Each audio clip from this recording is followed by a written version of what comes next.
एक गुरु के जीवन का हर पल हर क्षण उसके शिष्य के लिए प्रेरणा का स्रोत हुआ करता है।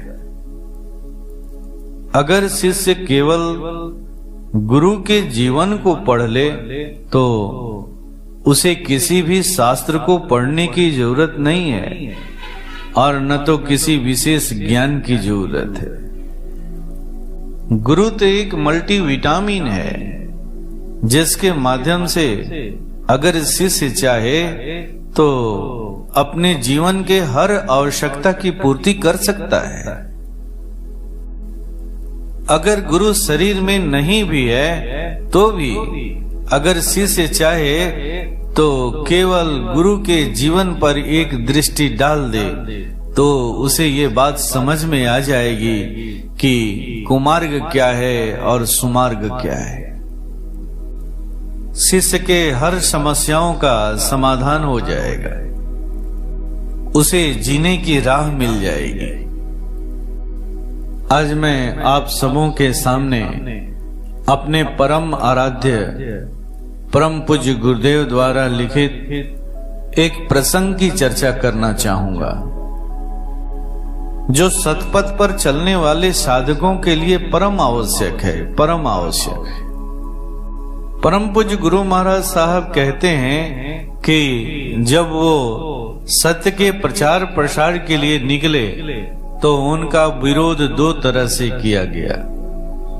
पहला विरोध था चेतावनी के रूप में और दूसरा विरोध शास्त्रार्थ के जरिए किया गया। कुछ ऐसे भी विरोध उनके सामने आए जो उनके अपनों ने किया। परम पूज्य गुरुदेव कहते हैं कि मैं पहले से ही इन विरोधों के प्रति पूर्व अवगत था, ऐसे में इसकी परवाह नहीं किया और आगे बढ़ता चला गया। परम पूज्य एक प्रसंग रखते हुए कहते हैं कि एक बार कुत्तों का कॉन्फ्रेंस हुआ जिसमें देश भर के सभी कुत्ते भाग लेने के लिए इकट्ठा हुए। इनमें कुछ दुखी कुत्ते भी थे और कुछ उपेक्षित कुत्ते भी थे जो इधर उधर भटका करते थे। सभी एक साथ संगठन में आकर के काफी खुश भी थे।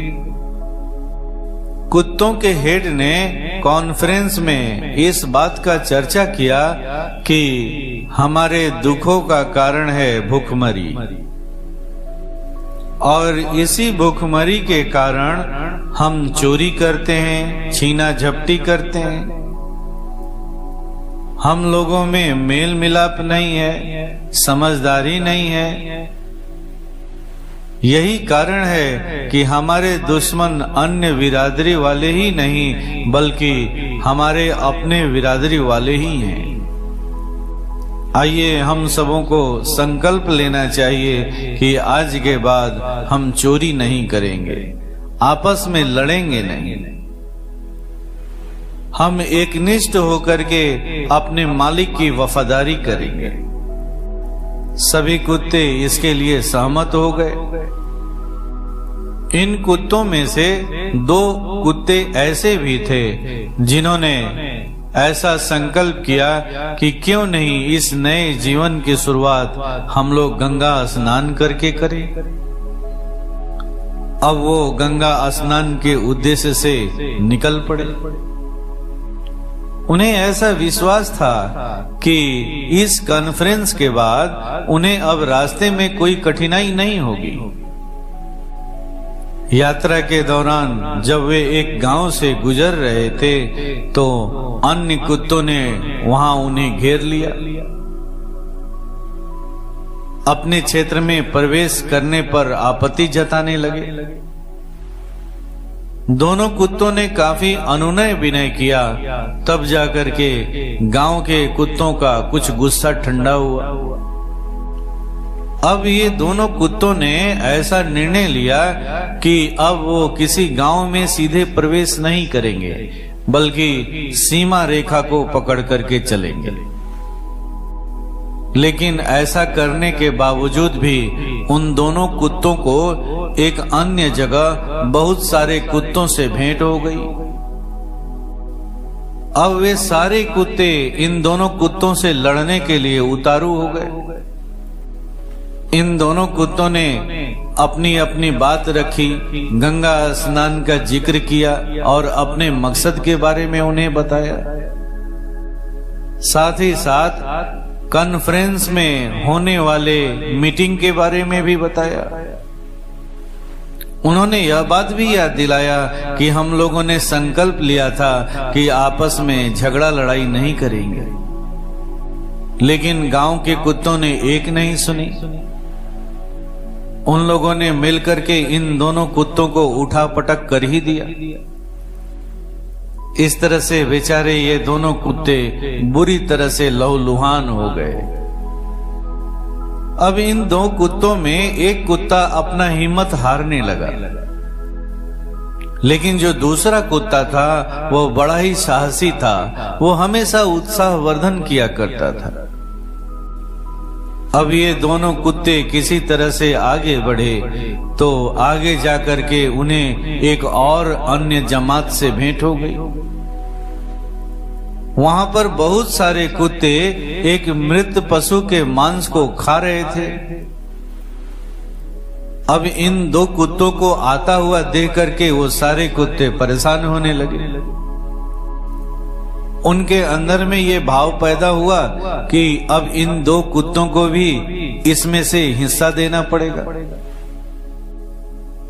परम पूज्य गुरुदेव कहते हैं कि भयभीत आदमी अपने भय को छिपाने के लिए क्रोध करता ही करता है। अब वो सारे कुत्ते मिल करके इन दोनों कुत्तों पर गुर्राने लगे। इधर ये दोनों कुत्ते अपना दुम हिला करके समर्पण का भाव प्रकट करने लगे, लेकिन जो कुत्तों की जमात थी वो इन दोनों कुत्तों के भाव को समझने के लिए तैयार नहीं थे और इन्हें कमजोर समझ करके इन्हें नोचने लगे और पुनः लहूलुहान कर दिए। इस तरह से अनेक विरोधों का सामना करते हुए ये दोनों कुत्ते आखिरकार गंगा तट पर पहुंच ही गए। गंगा तट पर पहुंच करके ये दोनों कुत्ते बहुत ही खुश थे, लेकिन उनमें एक जो कुत्ता था उसका हिम्मत थोड़ा सा टूट रहा था। उसने पहले कुत्ते से कहा, भाई साहब, यहाँ तो निर्दोष लोग भी सताए जाते हैं। अब दोनों कुत्ते गंगा में स्नान करने लगे और काफी देर तक इधर उधर तैरते रहे। जब वो गंगा स्नान करके बाहर निकले तो दोनों कुछ शांत हो चुके थे। एक कुत्ता तो पहले से ही काफी साहसी था, लेकिन अब दूसरा कुत्ता भी उसका साथ पा करके साहसी हो चला था। अब वो साहसी कुत्ते पर काफी भरोसा भी किया करता था। परम पूज्य गुरुदेव कहते हैं कि जब हृदय में पवित्र चिंतन चलते रहता है तो प्राणी आनंद की घनीभूत अवस्था को प्राप्त कर लेता है। ऐसा हृदय ही निर्भीक होता है और फिर सारे विरोध तिरोहित होने लगते हैं। बुद्ध के सामने जब अंगुलीमाल आया तो निर्भीक हो गया। उसने अपने सारे हथियार डाल दिए। हिंसा तो हमेशा से भय की अवस्था में होता है। धार्मिक संस्थाओं में भी ऐसे लोगों की संख्या काफी देखने को मिलती है।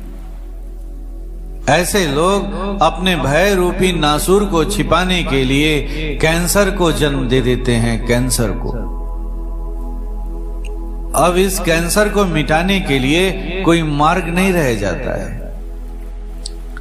जब दोनों कुत्तों ने स्नान कर लिया तो अब उन्होंने लौटते वक्त ऐसा निर्णय लिया कि वो गांव होते हुए ही गुजरेंगे।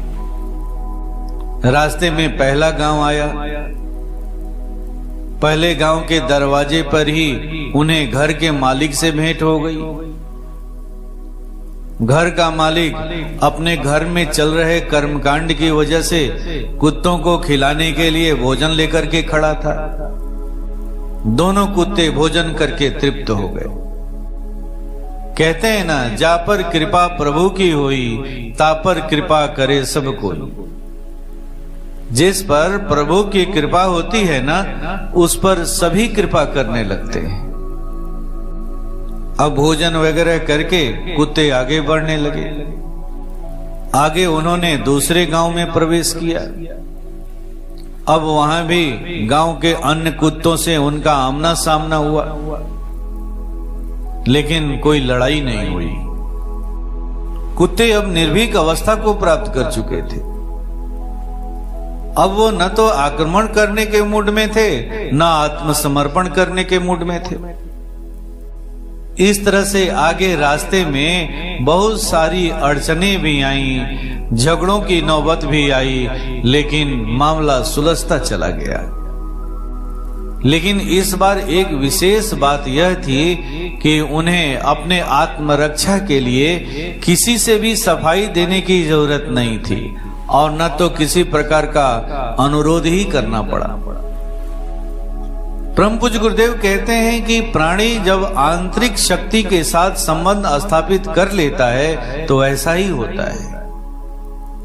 उसे आगे का निर्देश अपने अंतर जगत से ही प्राप्त होने लगता है, भले ही वह इसे समझ पाए अथवा नहीं समझ पाए।